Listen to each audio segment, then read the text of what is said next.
The Electoral Act 2010 as amended, Section 3 specifically provides for the establishment of the INEC fund.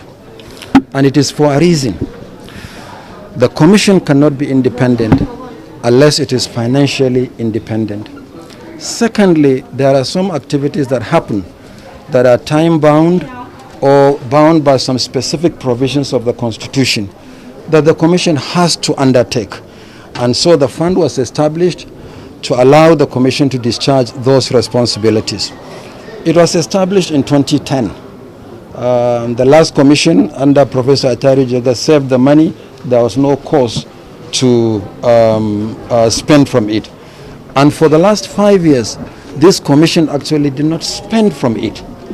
But what has happened now is our budget for 2020 dropped from 45.5 billion in 2019 to 40 billion. And as a result of the 10% COVID cut, it further dropped to 36 billion in the middle of the year when we had already made preparations for expenditure. And therefore, since that fund is meant for the rainy day, I informed the committee that the rainy day has come.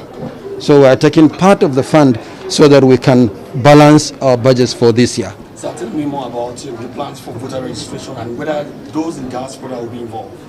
Well, for continuous voter registration, the Commission intends to resume in the first quarter.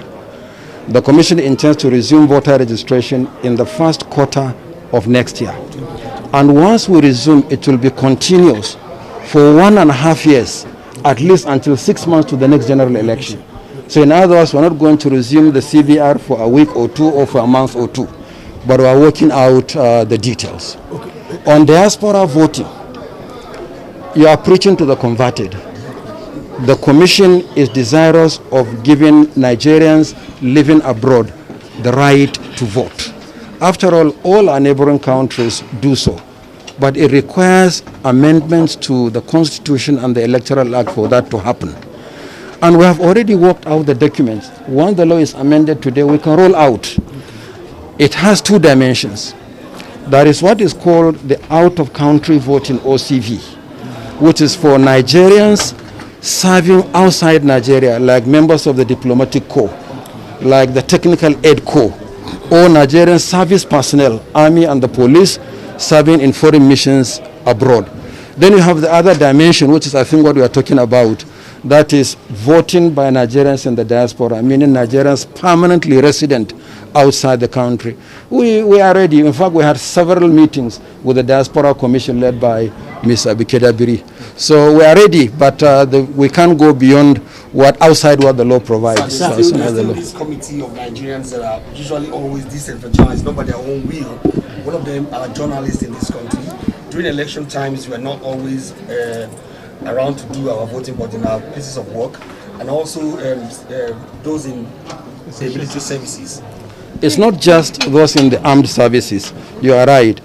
The police involved in election duty don't vote. Journalists don't vote. The ad hoc staff we engage for election don't vote. Some INEC staff also don't vote. Reason is that you are posted for election duty to places other than where you are registered. And the law said that you vote where you are registered. So it requires some amendment to the Electoral Act to enable people to vote. Two solutions perhaps. Early voting is a possibility, but the law has to be amended so that those who are involved in election duty can vote early, or a major reform of particularly the electoral legal framework to allow for people to vote wherever they are, irrespective of where they are registered. So perhaps as a credible electoral body, your submission, you said Liberia had sought for assistance of INEC for clearance of their voters register. But among voters register, I don't know how INEC is clearing it. No, I'm coming, sir. Because from 2011 and 2019, where I used to vote in Cuba, China 8, more than 22 people are dead, and their names were displayed. Apart from those who are indulging in multiple registration, they will register in FCT here, go to their state of origin, go and register, And your mechanism is not. I want to assure you that the cleaning up of the voters register is going to be an integral component of the resumed continuous voter registration. Okay. But let me see this opportunity to appeal to all Nigerians. Citizens will have to help us to clean up the register. This is the register of Nigerians. It's the largest database of citizens in Africa, one of the largest in the world. We have 84 million entries. Now, we have been liaising with the National Population Commission, for instance, is the official registrar of births and deaths in Nigeria. So we'll work with them to see if we can have the details to continue to clean up.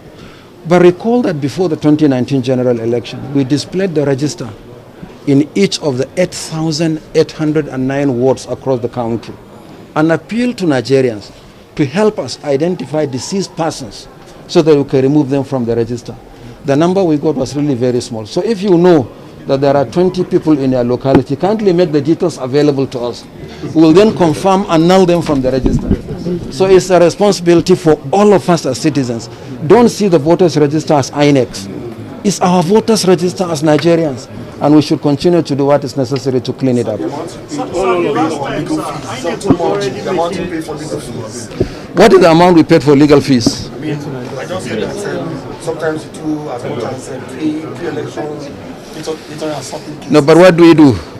Each time anyone goes to court, INEC is joined, and we have to hire lawyers to defend us. But remember, as I told the committee on this legal matter, we are not paying fantastic fees. We are applying the Federal Ministry of Justice scale of fees. If, for instance, you have a case for, say, a governorship election before the Supreme Court, it's a maximum of 4.5 million, not 4.5 billion or 4.5 million.